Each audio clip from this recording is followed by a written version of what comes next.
Welcome. This e-lecture introduces some central concepts of phonology and discusses the main differences between phonetics and phonology. The relationship between these two branches of linguistics can be adequately described and illustrated by a famous quotation. Phonetics gathers the raw material, phonemics cooks it. What does this quotation by the famous Kenneth Pike mean? Well, in a nutshell, whereas phonetics studies speech in general and provides the general material, that is, speech sounds and suprasegmental information, phonology, where here the term phonemics, which is slightly outdated, has been used, phonology uses this material in order to discover patterns, formulate rules, or to investigate the principles governing the sound systems of particular languages. Phonetic and phonological studies can be subdivided into two levels.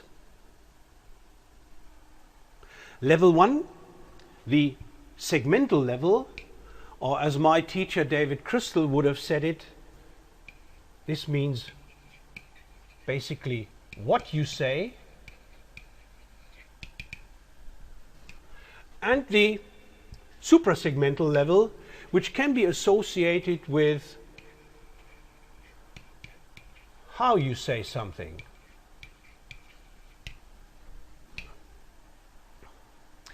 Let us illustrate the difference between phonetics and phonology and start with the segmental level. Speech sounds are the product of human anatomy and physiology. One goal of segmental phonetics is to define the articulatory properties of all human speech sounds. For example, a phonetician discusses the articulation of a voiceless dental fricative, to pick just one example.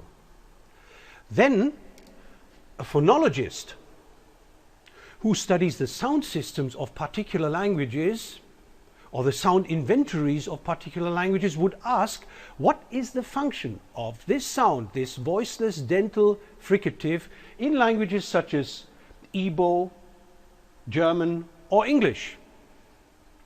You all know the answer, don't you? A voiceless dental fricative is clearly part of the English sound inventory, but it is not used in German, and it is not used in Igbo.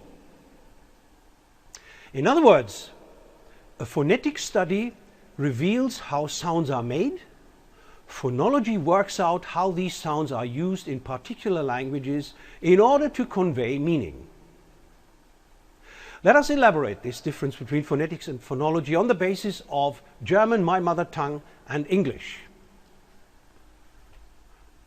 Part of a phonetic study of German, for example, will include a statement that this sound here, which is listed here, a voiceless palatal fricative, occurs in German, but not in English.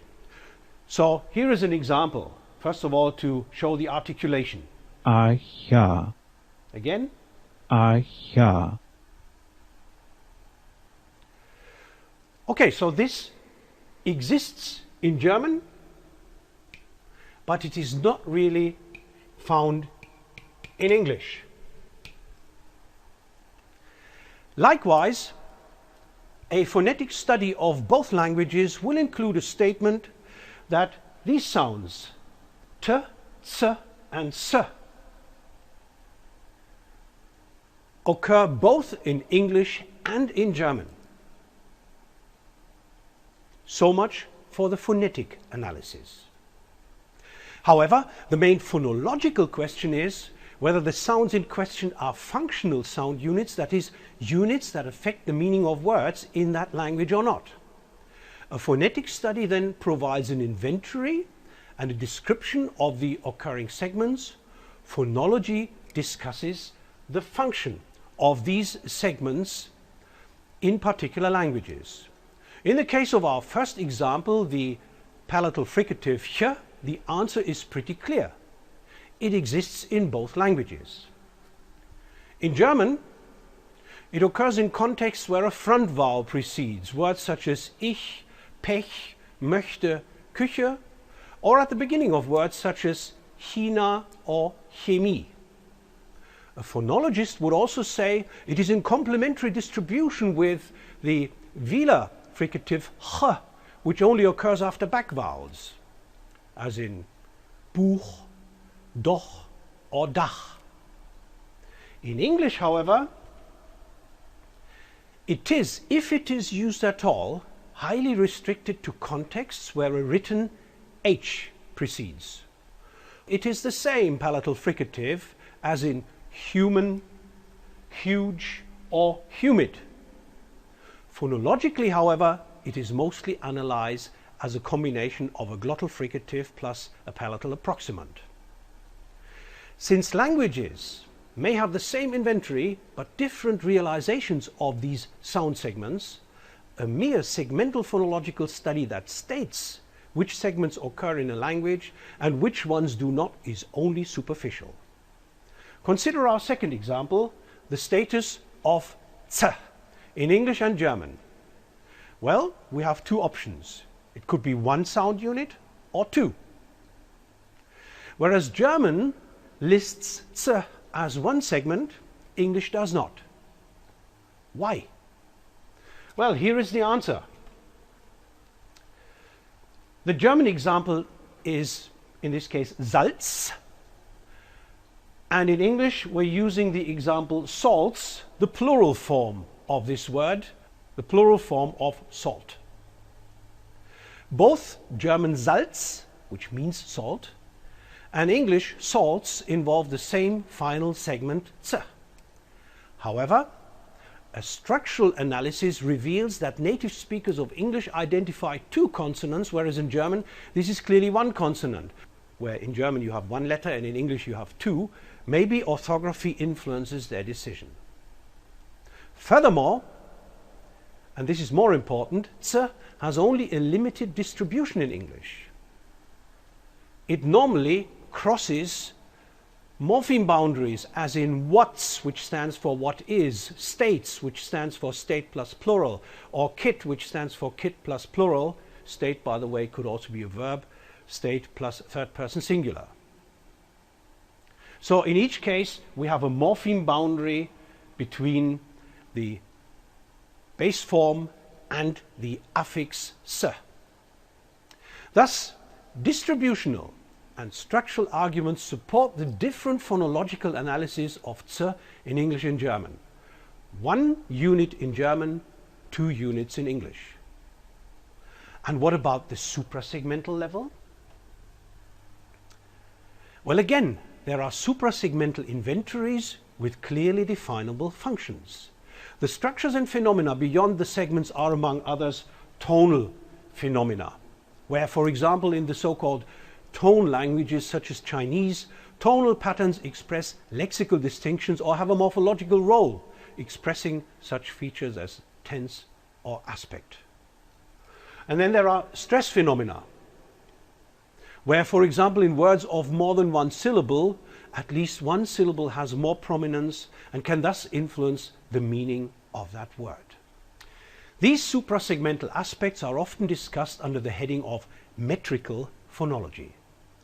Again, let us look at these aspects first from a phonetic angle and then from a phonological one. Suprasegmental phonetics investigates aspects such as loudness, pitch, or length. Take pitch as an example. In English, pitch is changing continuously. There are no steady state pitches. Here are some examples which I'm going to discuss in a second. As we will see, throughout every syllable in a normal conversational utterance, the pitch is going up and down. As most languages, English uses the whole range of pitch variation. Let's listen to these examples first. Mary gave the money to her father. I sat by the window reading a book. He wanted to go to town on Monday. Well, as you see, pitch is going up and down. However, and this is a central question of English suprasegmental phonology, can the meaning of an utterance be determined by the type of pitch variation used?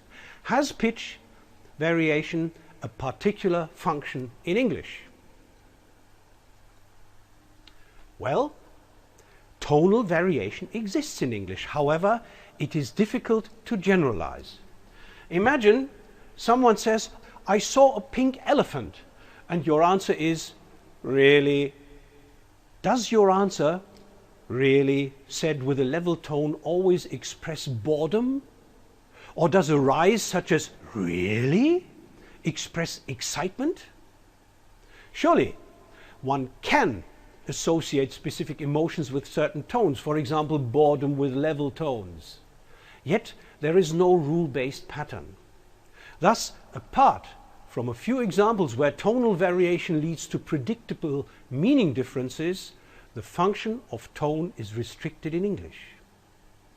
As far as stress, the phonological correlate of loudness and pitch is concerned, the situation is more obvious. Clearly, in present-day English, the placement of stress can lead to differences in meaning, at least in three ways. The first type is referred to as lexical stress, where the placement of stress can lead to a distinction between nouns and verbs. In contrast, the first syllable is stressed and we have a noun, whereas in contrast, we have a verb with the second syllable receiving the stress. Or take shift stress as an example, where words such as 13 can be stressed on the first syllable in cases such as a 13-year-old girl, whereas the second syllable has to be stressed if you want to say something like "she is 13. And last but not least, there is weakening, where in sentences such as "he asked 4 questions," the stress of 4 leads to an interpretation that he asked 4 questions and not 5. Whereas in "he asked for questions," the interpretation where the word "for" is unstressed, he asked for question, the interpretation is that he wanted some questions to be asked. Okay, so much for the main differences between phonetics and phonology.